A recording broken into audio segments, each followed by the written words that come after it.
वीरों का निवास चित्तौड़। यहाँ लोहे की धार और आग के अक्षरों से लिखी गई है बहादुरी, त्याग और बलिदान की अमर कहानियां, जिनका बखान कवियों और चारणों ने बार बार दिल खोलकर किया है। पुराने जमाने के उन्हीं कवियों और चारणों का वंशज हूं मैं। आइए आज आपको अपने साथ बीते हुए युगों के सफर पर ले चलूं, जो इस गौरव गाथा के साक्षी हैं।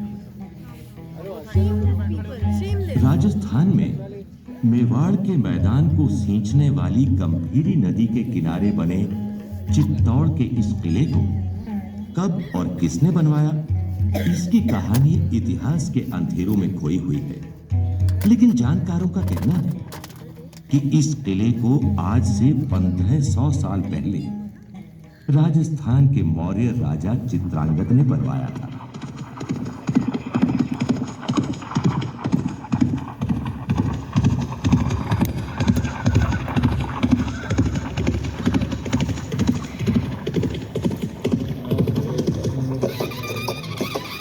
महाराज चित्रांगद की जय हो। प्रणाम महाराज। आइए अमात्यवर, आइए। और आप भी महाबलाधिकृत रुद्रदत्त, हमने आपको यहाँ एक आवश्यक मंत्रणा के लिए बुलाया है। तो आज्ञा कीजिए महाराज। अमात्यवर, आप जानते ही हैं कि उत्तर में हूणों के आक्रमणों ने गुप्त साम्राज्य को छिन्न भिन्न कर दिया है। ऐसी स्थिति में हमने निर्णय किया है कि भविष्य के आक्रमणों से इस प्रदेश की रक्षा करने के लिए हम इस पहाड़ी पर एक दुर्ग का निर्माण करेंगे और उसी को अपनी राजधानी बनाएंगे। आपका ये निर्णय सुविचारित है महाराज। इस पहाड़ी से आसपास के सारे प्रदेश पर नियंत्रण रखा जा सकेगा। यहाँ इतनी भूमि है कि सेना के साथ साथ नागरिक भी रह सकेंगे। पानी की भी कोई कमी नहीं है और चारों ओर घने वन भी है। तो ठीक है अमात्यवर, आप तत्काल दुर्ग के निर्माण कार्य को आरंभ कराइए। दुर्ग की प्राचीर अभेद्य होनी चाहिए। यही हमारी राजधानी होगी और इस दुर्ग का नाम होगा चित्रकूट। 200 साल बीत गए। तभी राजस्थान के गहलोत वंश में एक ऐसे बालक का जन्म हुआ जो मौजूदा मेवाड़ की बुनियाद रखने वाला था। ये बालक ईडर के गहलोत राजा महेंद्र का पुत्र काल भोज था।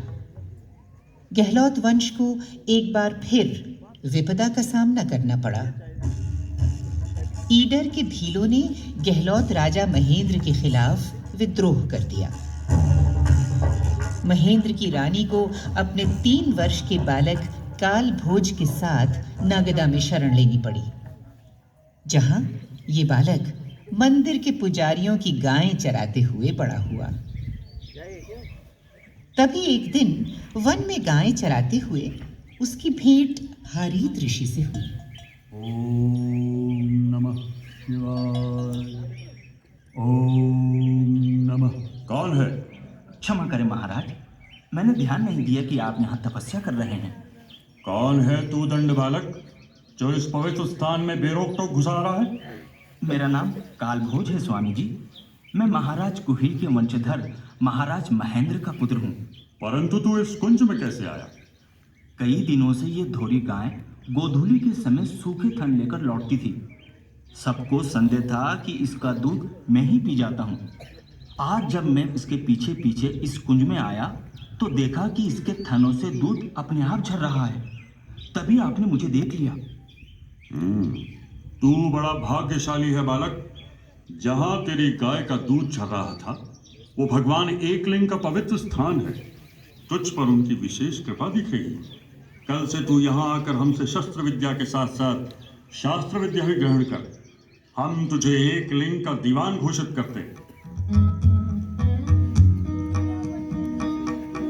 हारीत ऋषि की छत्र छाया में शिक्षा दीक्षा पूरी कर लेने के बाद काल भोज की किस्मत उसे चित्तौड़ ले गई, जहां चित्रांगद मोरी के वंशज राजा मान का राज था।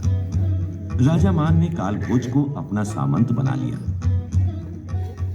इस बीच हिंदुस्तान पर अरब की ओर से हमले शुरू हो चुके थे। कालभोज ने अभूतपूर्व पराक्रम का प्रदर्शन करते हुए विदेशी सेनाओं को पीछे खदेड़ दिया।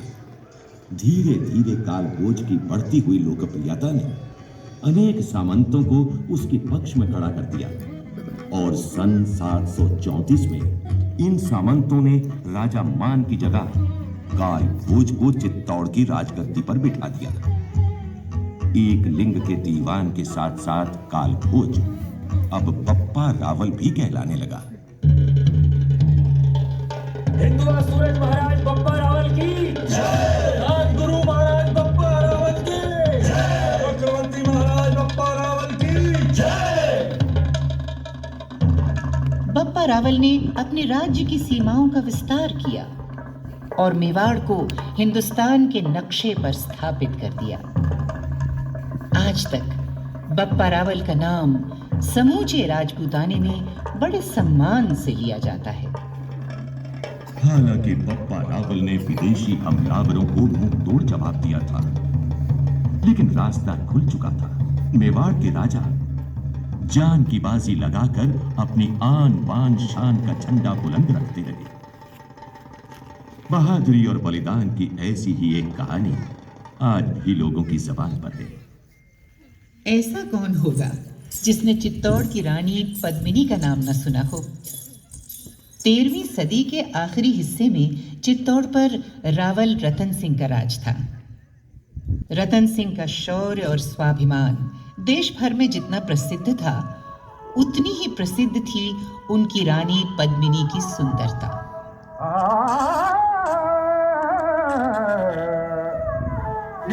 दीप पद्मनी रानी रतन सिंह चित्तौड़ गढ़ियानी, अलाउद्दीन दिल्ली सुल्तान राघु चेतन की बखानो, सुन सही कैसे खालाई हिंदू तुर्की बड़ी लड़ाई।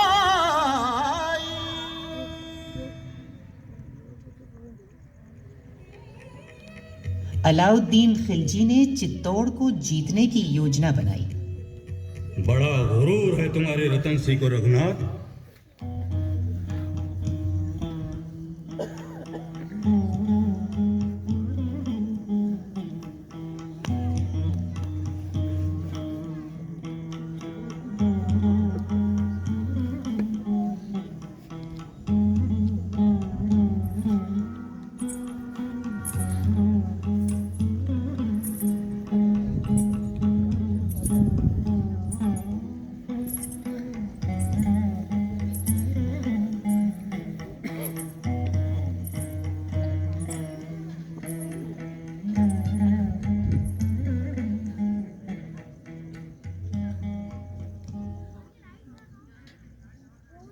मलिक कफू, चित्तौड़ के खिलाफ मुहिम की तैयारी कीजिए। हम रतन सिंह को उसकी सरकशी का सबब भी सिखाएंगे। गुजरात का रास्ता भी साफ हो जाएगा। एक तीर से कई शिकार होंगे। अलाउद्दीन खिलजी की सेना ने चित्तौड़ पर चढ़ाई करके दुर्ग के गिर्द घेरा डाल दिया।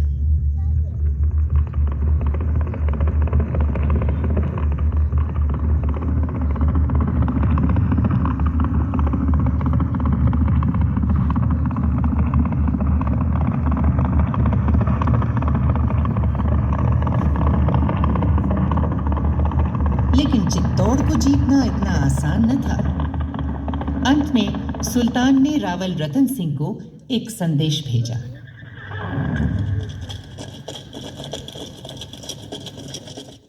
हमें बताया गया है कि तुम सुल्तान अलाउद्दीन का कोई संदेश लाए हो।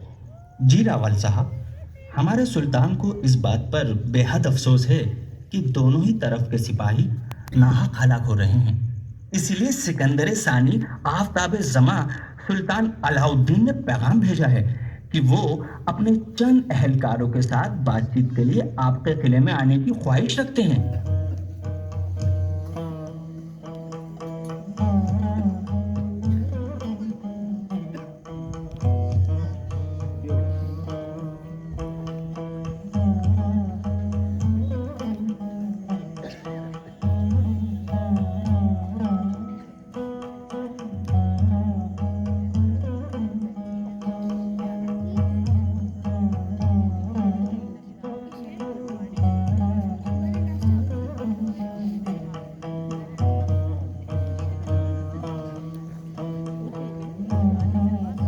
रावल रतन सिंह मान गए।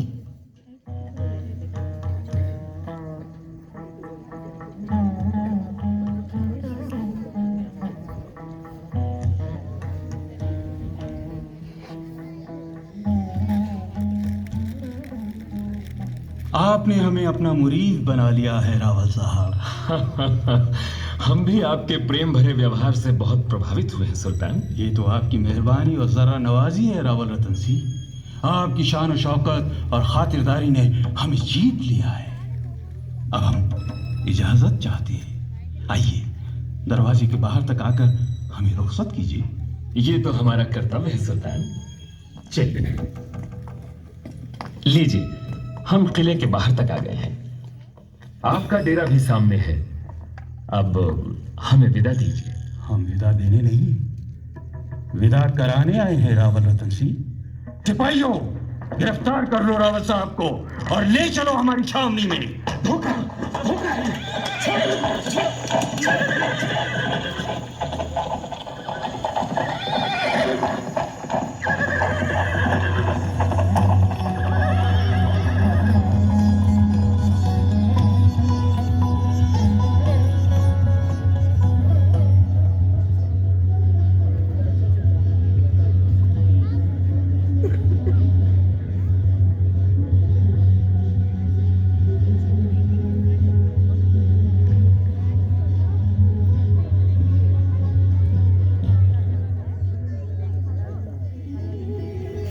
अलाउद्दीन के कपट की खबर जब रानीवास में पहुंची तो रानी पद्मिनी ने गोरा और बादल नामक दो शूरवीरों के साथ साथ सभी सरदारों को बुलवाया और छल का जवाब छल से देने को कहा। गोरा भैया, हमारे ऋषि मुनि कहे गए हैं कि दुष्टों के साथ दुष्टता से ही काम लेना चाहिए। सुल्तान ने छल किया है तो हम भी छल करेंगे। उसे कहला दो कि रानी पद्मिनी उसके डेरे में आने को तैयार है। ये कैसे अनर्थ की बातें कर रही हैं आप? ठीक कह रही हूँ। सुल्तान से कह दो कि रानी पद्मिनी की एक शर्त है कि वो अपने स्वामी से अंतिम भेंट करके ही उसके पास जाएंगी। उनके साथ उनकी सहेलियां और अन्य स्त्रियां भी रहेंगी पर्देदार पालकियों में। इन सब की पद मर्यादा का ध्यान रखा जाए। ये कैसा गोरख धंधा है? मुझे तो कुछ समझ नहीं आ रहा। आ जाएगा बादल। तुम महल में 800 डोलियां सजाओ। हर डोली के भीतर एक एक रण बांकुरा हो। कहारों की जगह भी शूरवीर जाएं। सुल्तान अंधा हो रहा है। इसी का लाभ उठाकर तुम सब रावल शाह को छुड़ा लाओ।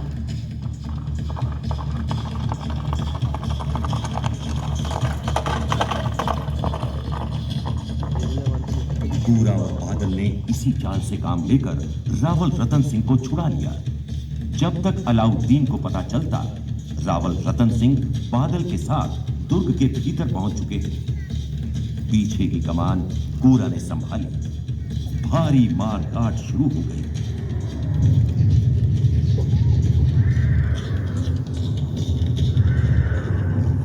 अलाउद्दीन की फौज रतन सिंह का पीछा करते करते किले के सिंह द्वार तक आ पहुंची। कोई रास्ता न देखकर रतन सिंह ने साका करने का फैसला किया। रानी पद्मिनी ने किले की सारी औरतों के साथ चौखट रचाया। रावल रतन सिंह और उनके रणबांकुरे युद्ध में खेत रहे और अलाउद्दीन के हाथ किले की राख के सिवा और कुछ भी न आया।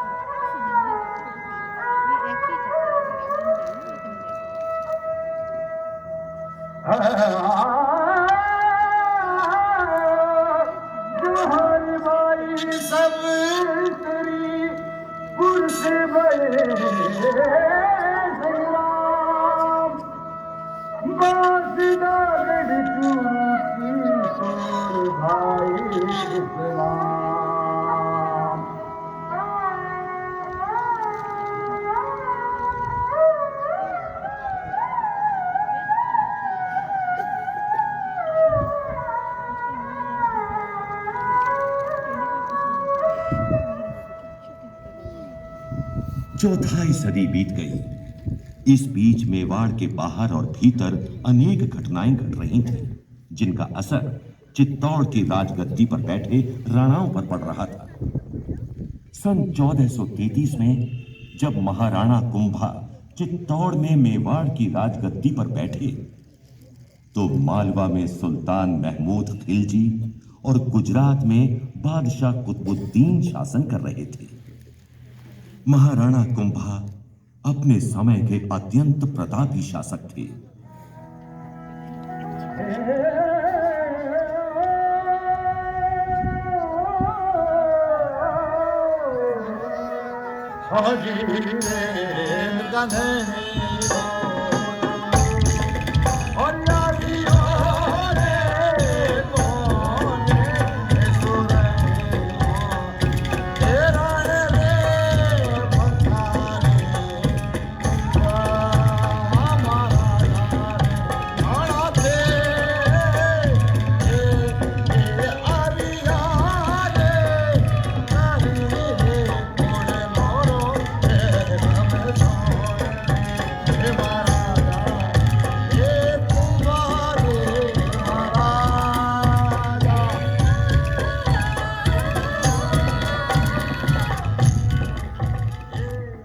महाराणा कुंभा अपने समय के अत्यंत प्रतापी शासक थे।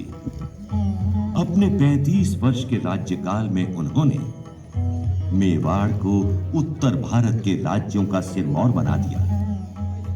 गद्दी पर बैठते ही उन्हें सबसे पहले मालवा और गुजरात के सुल्तानों का सामना करना पड़ा, जिनकी निगाहें मेवाड़ पर लगी हुई थीं। सन 1440 में राणा कुंभा ने दोनों सुल्तानों के दांत खट्टे कर दिए और सुल्तान महमूद खिलजी को बंदी बनाकर चित्तौड़ ले आए। इस विजय के उपलक्ष्य में बनवाया गया विजय स्तंभ आज भी राणा कुंभा की वीरता की याद दिलाता है।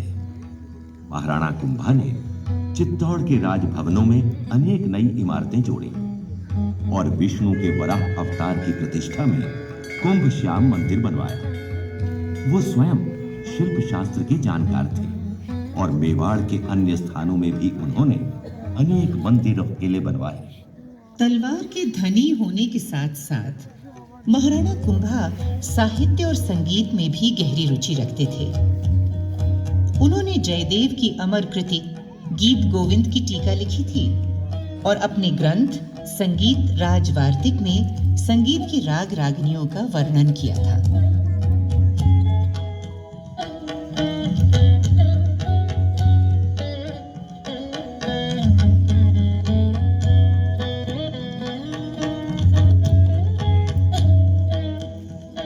वाह वाह, अति सुंदर। ये राग हमें बहुत पसंद आया। इसका भी वर्णन हम अपने ग्रंथ संगीत राज में करेंगे। जोहार अन्नदाता। आइए आइए वीरमदेव जी, पधारिए। महाराज, कई दिनों से आप एक पद दोहराते थे जो कोई पूरा नहीं कर पा रहा था। हाँ हाँ, वो पद है कामधेनु तांडव करिए। ये मेरे एक संबंधी है महाराज, ये उसे पूरा करने का बीड़ा उठाना चाहते हैं। तो देर कैसी? जद धर पर जोवती बीठ नागोर धरंती, गायत्री संग्रहण देख मन माही डरंती। सुर कोटि 33 आण निरंता चारो, नहीं चरंत पीवंत नह करती हंकारो। कुंभण राण हड़िया कलम आजस उर डर उतरिए। तिण दीह द्वार शंकर तनय कामधेनु तंडव करिए। वाह वाह वाह वाह वाह, हम बहुत प्रसन्न हुए। परंतु तुम राजपूत नहीं हो युवक, तुम निश्चय ही चारण हो। कहो क्या चाहते हो? हुकुम, आपने चारणों से अप्रसन्न हो उन्हें देश निकाला दे दिया है। अगर आप प्रसन्न हुए हैं तो अपना आदेश वापस ले लें।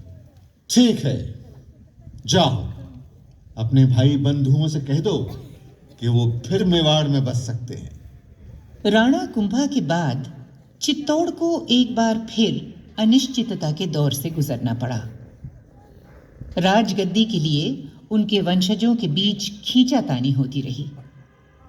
अंततः राणा कुंभा का एक ऐसा वंशज चित्तौड़ की राजगद्दी पर बैठा जो न केवल मेवाड़ के महाराणाओं में सबसे प्रतापी और प्रसिद्ध होने वाला था, बल्कि उत्तर भारत के सभी राजाओं और सुल्तानों में भी अपने बाहुबल का सिक्का जमाने वाला था।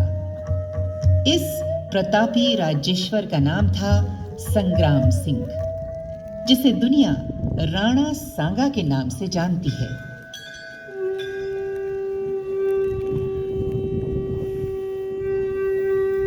स्वस्ति नः इन्द्रो वृद्धश्रवाः स्वस्ति नः पूषा विश्ववेदाः स्वस्ति नस्ताक्षरो अरिष्टनेमिः स्वस्ति नो बृहस्पतिर्दधातु।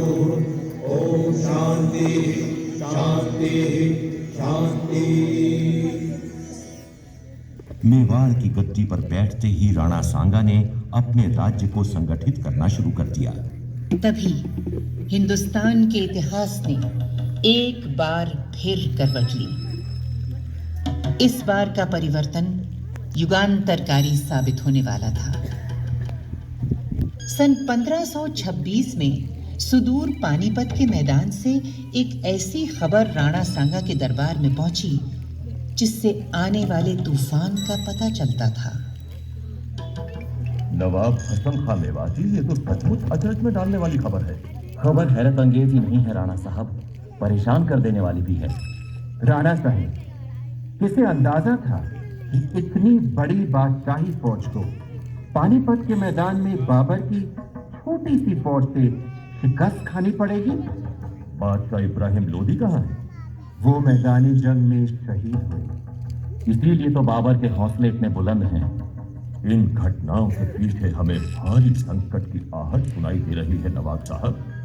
यही वजह है कि सभी अफगान सुल्तानों ने आपके हाथ मजबूत करने का फैसला किया है और मुझे आपके पास भेजा है। ठीक है, हमें स्वीकार है। जैसे हम बादशाह इब्राहिम लोदी से नहीं डरे, वैसे ही बाबर से भी नहीं डरेंगे। नतीजा साफ था। पानीपत की लड़ाई के 11 महीने बाद खनवा के मैदान पर राणा सांगा बाबर का मुकाबला करने आ पहुंचे।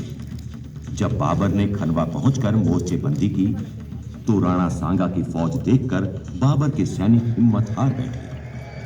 कहते हैं कि ऐसी विकट परिस्थिति में बाबर ने सभी सिपाही सरदारों को बुलाकर जोश दिलाया। मेरे जाबाज सरदारों और सिपाहियों, हर शख्स जो दुनिया के सराय में आता है उसे आखिरकार रुखसत होना ही पड़ता है। बुज़दिली की बदनामी से दागदार जिंदगी जीने की बनिस्बत बहादुरी की शौहरत से धमकती मौत अजीमतर है। इस जंग में हम मरेंगे तो शहीद होंगे और जीतेंगे तो गाजी कहलाएंगे। अल्लाहू अकबर। 16 मार्च सन 1527 को राणा सांगा की सेना ने बाबर की फौज पर हमला कर दिया। राणा सांगा और उनके वीरों ने बेमिसाल बहादुरी दिखलाई और मैदान को खून से रंग दिया। मगर तभी राणा सांगा बुरी तरह घायल होकर बेहोश हो गए। उनके सरदार उन्हें उठाकर मैदान के बाहर ले गए। इसी समय रायसेन के राजा तंवरसल हदी अपनी सेना के साथ बाबर से जा मिला और इस तरह बाबर की फतह हुई। लड़ाई के बारे में बाबर ने अपनी आत्मकथा में लिखा, लड़ाई ऐसी हुई कि कौन हारा और कौन जीता, किसने वार किया और किसको लगा, इसकी पहचान जाती रही। मैंने अपना शहीद होना ठान लिया था, लेकिन खुदा का शुक्र है कि गाजी बनकर जीता रहा। इससे पहले कि राणा सांगा इस हार का बदला ले पाते, उनकी मृत्यु हो गई। लेकिन खनवा की लड़ाई में उन्होंने बाबर की ताकत को ऐसी चोट पहुंचाई कि फतह के बावजूद वो मेवाड़ की तरफ हाथ नहीं बढ़ा पाया।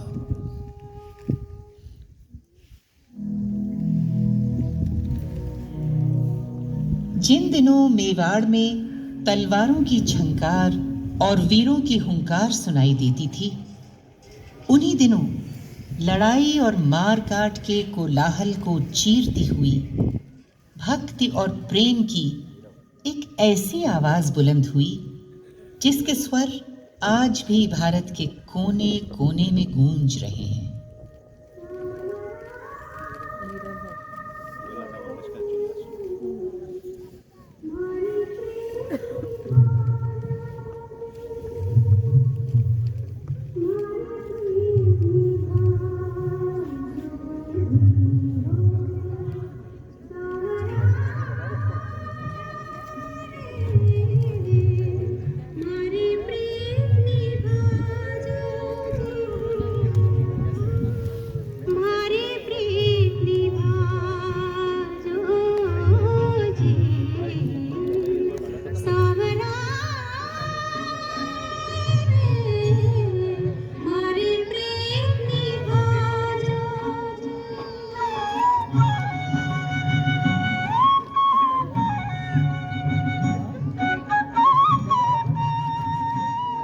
ये आवाज थी मेड़ता की राजकुमारी मीरा की, जिनका विवाह राणा सांगा के बड़े बेटे भोजराज से हुआ था।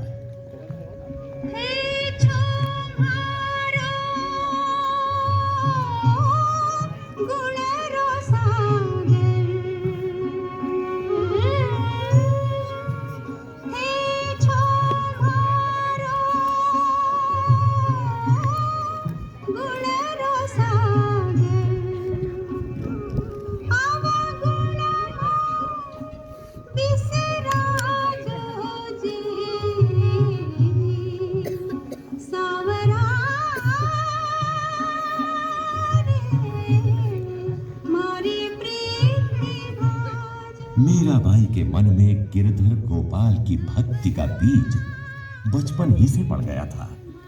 कहते हैं कि जब वो बच्ची थी, उन्होंने महल के झरोखे में खड़े होकर एक बारात को जाते देखा।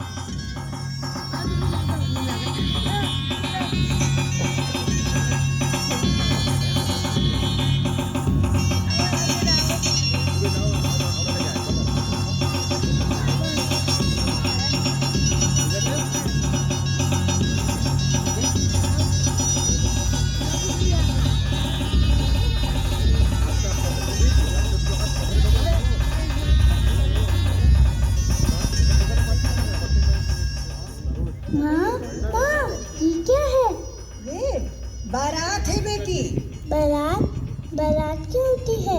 दूल्हा जब अपने लिए दुल्हन लाने जाता है तो उसे बारात कहते हैं। दुल्हन? हाँ, दुल्हन।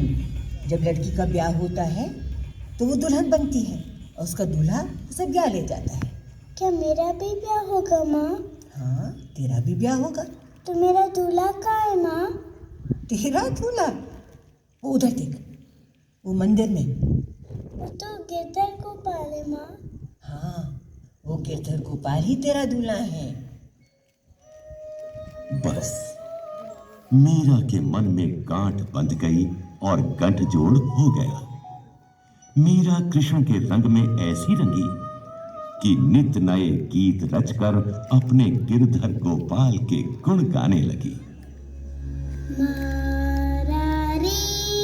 गिरधारा गोपाल मारारी, गिरधारा गोपाल दूसरा ना कोया।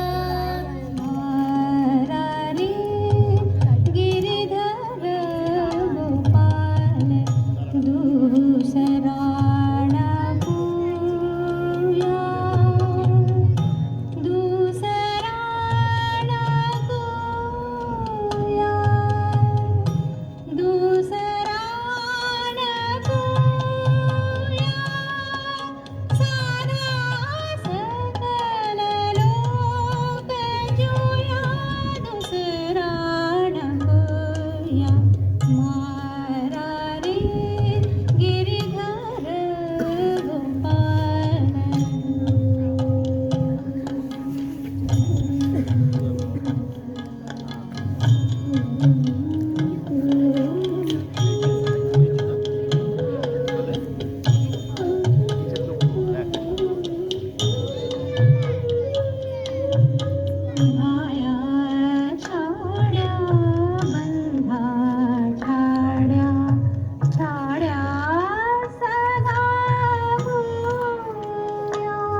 विवाह के बाद भी मीरा ने ये नाता नहीं तोड़ा।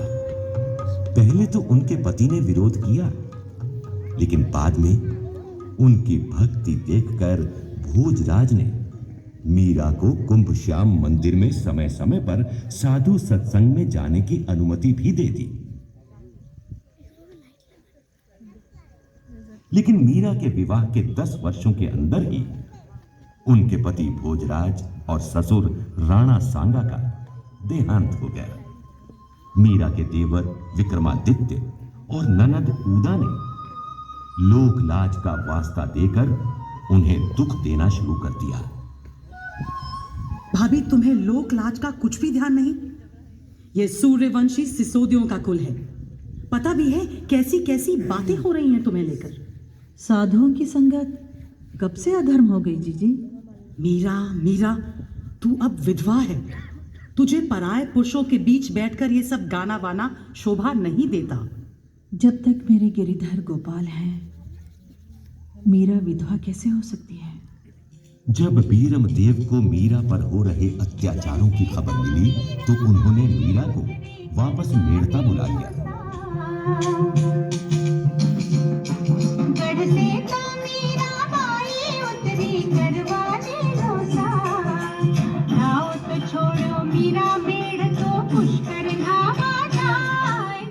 लेकिन मीरा का मन महलों से उचट चुका था। अंत में उन्होंने मेड़ता के महल भी त्याग दिए और वृंदावन होते हुए द्वारका की राह ली, जैसा कि उनके गिरधर गोपाल ने किया था। मेरो मन लाग्यो हर के नाम रहस्या साधा के राणा जी ओठी भेजा दीजो मीरा बाई रे राणा जी ओठी भेजा दीजो मीरा।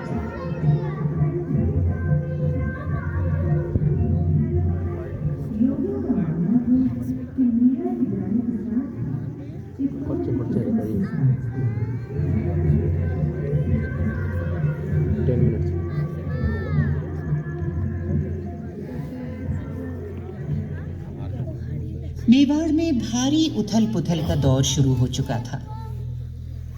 राणा सांगा के बाद उनके मंझले बेटे विक्रमादित्य ने गद्दी संभाली, लेकिन राणा विक्रमादित्य को राजकाज की समझ नहीं थी। सरदारों में असंतोष बढ़ने लगा। राणा सांगा के तीसरे बेटे कुंवर उदय सिंह अभी छोटे थे। इसी का फायदा उठाकर राणा सांगा के भतीजे बनवीर ने गद्दी हथियाने के लिए साजिश रची। लेकिन मेवाड़ में त्याग और बलिदान की कमी न थी। कुर्बानी देने वालों में नारियां भी पीछे न थीं। ऐसी ही एक वीर नारी थी छोटे कुंवर उदय सिंह की धाय पन्ना।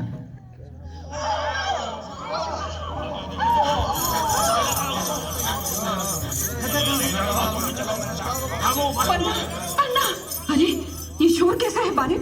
गजब हो गया पन्ना था, गजब हो गया। बनवीर ने हुक्म की हत्या कर दी। हुक्म की? हाँ। राणा जी की? अपने राणा विक्रमाजीत की? हाँ। अब वो कुंवर जी को ढूंढता घूम रहा है। उसके इरादे ठीक नहीं लगते। इन्हें जल्दी से लेकर भाग। सुनते नहीं रावला से कैसे चीखें उठ रही हैं। अच्छा इधर आ, मेरी मदद कर। मैं कुंवर जी को फलों के टोकरे में लेटाकर ऊपर से पत्तलों से ढक देती हूँ। कुंवर जी की जगह अपने बेटे को लेटाकर चादर उड़ा देती हूँ।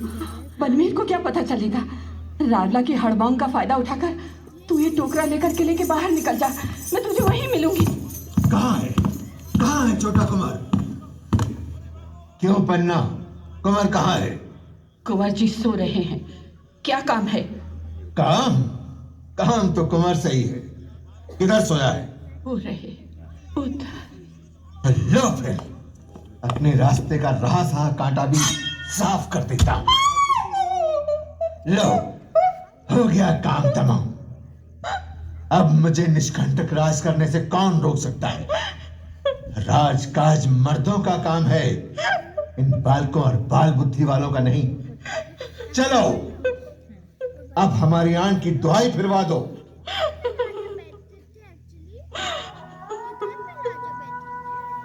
धन्य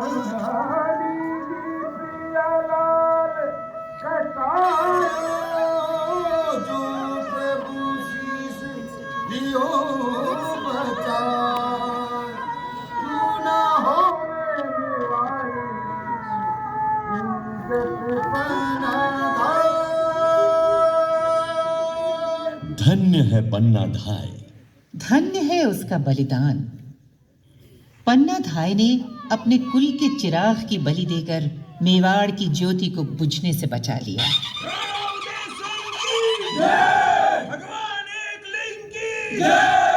बड़े होने पर राणा उदय सिंह ने चित्तौड़ पर कब्जा तो कर लिया, लेकिन मेवाड़ में राणा सांगा के बाद जो उथल पुथल हुई थी उसे दुरुस्त करने में उन्हें कई साल लग गए। इस बीच अकबर की नजरें भी चित्तौड़ पर पड़ चुकी थीं।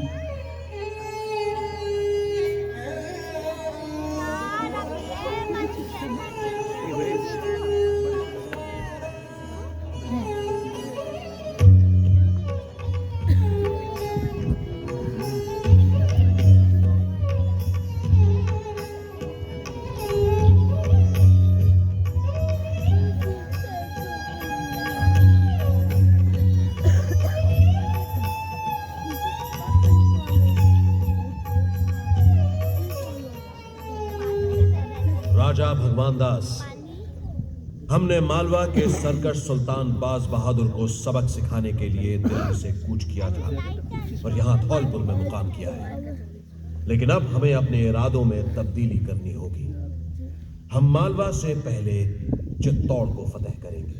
वह किस कारण जिले इलाही? हमें खबर मिली है कि बाज बहादुर ने मालवा से भागकर चित्तौड़ के राणा उदय सिंह के यहाँ बना लिए है। लगता है मेवाड़ के राणा को अपनी ऊंची पहाड़ियों और मजबूत किलों पर बड़ा गुरूर है। उसे सबक सिखाना ही होगा। चित्तौड़ को अपनी ताबेदारी में लिए बगैर हमारी बादशाहत मुकम्मल न होगी। इधर चित्तौड़ में अकबर के इरादे की खबर पाकर राणा उदय सिंह ने अपने सभी सरदारों और राजकुमारों से सलाह की। राव जयमल, कुंवर शक्ति सिंह ने हमें बता दिया है कि बादशाह अकबर का इरादा हमें अपने दरबार में आने के लिए विवश करना है, लेकिन हम अपनी आन को मुगल बादशाह के हाथों गिरवी रखने के बजाय कट मरना पसंद करेंगे। पृथ्वीनाथ, हम सब भी अपने रक्त की अंतिम बूंद तक आपके साथ हैं। राव पत्ता जगावत, प्रश्न ये है कि दिल्ली की बादशाही फौज की टक्कर कैसे ली जाए? अन्नदाता, खबर है कि बादशाह अकबर खुद अपनी फौज के साथ है और मांडरगढ़ पहुंच चुका है। राणा जी, ज्ञानियों ने कहा है कि राज्य का बल है खजाना और राजपूत भी।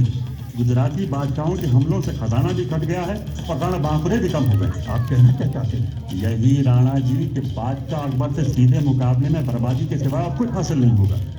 पृथ्वीनाथ, अब यही उचित है कि हम लोग किले में रहकर बादशाह का सामना करें और आप महाराज कुमार और रणवास समेत पहाड़ों में चले जाएं। इसी रणनीति के अनुसार राणा उदय सिंह अपने रनिवास और राजकुमारों के साथ मेवाड़ की दक्षिणी पहाड़ियों में चले गए। किले की सुरक्षा का भार साईंदास चूडावत, जयमल, पत्ता, ठाकुर टूडिया सांडा, रावत साहिब खान चौहान और ईसर दास जैसे सरदारों पर आया, जिनके साथ 8000 वीर राजपूत भी किले के भीतर मौजूद थे। उधर अकबर ने 23 अक्टूबर सन 1567 को चित्तौड़ से 3 कोस दूर नगरी में डेरा डाला और चित्तौड़ के मुहासरे की तैयारियां शुरू की।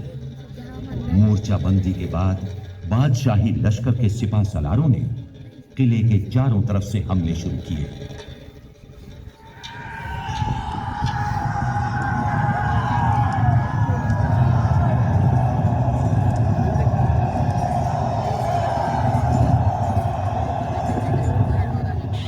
मगर वो किले की तरफ से आने वाली गोलियों और तीरों की मार से मारे जाते या जख्मी होते।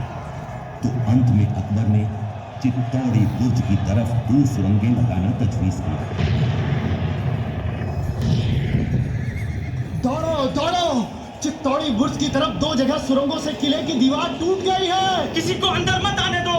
रुई, तेल, लकड़ी और कपड़ा जलाकर दुश्मन को आने से रोको।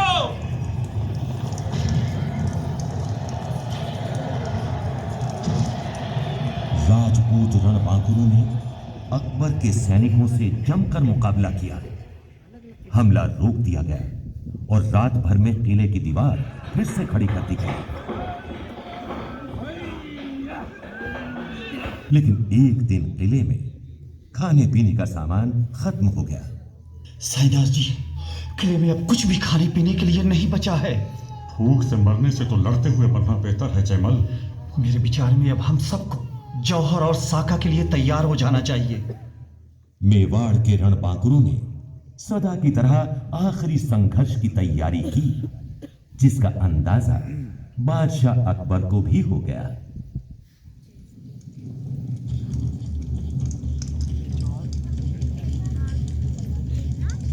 क्यों शुजा था? किले के अंदर ये कैसी रोशनी हो रही है? हुजूर, ये लपटें जौहर की हैं। जौहर? जब राजपूत मरने मारने का पक्का इरादा कर लेते हैं तो औरतों और बच्चों को आग के हवाले करके केसरिया बाना पहन लड़ाई में टूट पड़ते हैं। सुबह होते ही किले के दरवाजे खोल दिए गए और राजपूतों ने अकबर की फौज पर हल्ला बोल दिया।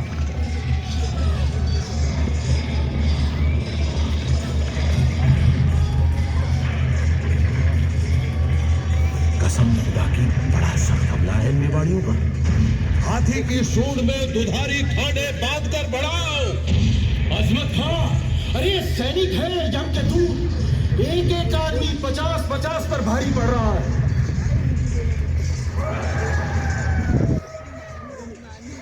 आखिरकार सब रणबांकुरे लड़ते लड़ते मौत के घाट उतर गए और 25 फरवरी 1568 को किले पर अकबर का कब्जा हो गया। वहां चारों तरफ शमशान का सदृश्य था। मरे हुए सैनिक और जौहर की चिताओं की राख सब जगह बिखरी हुई थी। किले को जीतने में अकबर को 4 महीने लग गए थे। खुदा के फजल से चित्तौड़ पर हमने फतेह हासिल कर ली है ख्वाजा अब्दुल मजीद आसिफ खां। आप यहीं ठहर कर किले का बंदोबस्त कीजिए। अपनी फतेह की निशानी के तौर पर हम सूरज पोल के दरवाजे, नौबत खाने के नक्कारे और यहाँ की कुल देवी के मंदिर का दीपदान ले जा रहे हैं।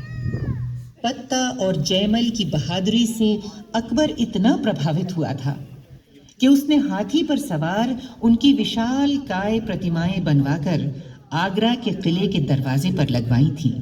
लेकिन चित्तौड़ उजड़ गया। अब वो जगह जो वीरों की हुंकार, तलवारों की खनकार और रानियों की पायों की झंकार से गूंजती थी, अपनी खामोशी से बीते हुए युग की कहानी बयान करती है। चित्तौड़ एक महान दुर्ग, एक भव्य राजधानी ही नहीं, हिंदुस्तान की आत्मा भी थी।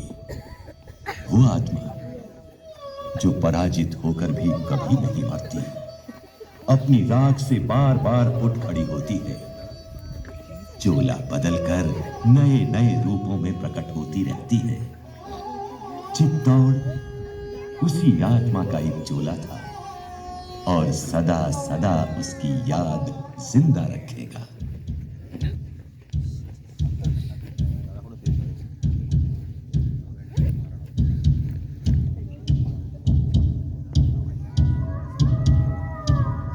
बापा कुंबा सांगाला का और हरी कुमारी धरती हो सूरज वंशी भी पर सत्यम रानी पद्मवती और नाट्यो संबिरो को भक्ति में वीरा बैरो नाम धरो अनमोल।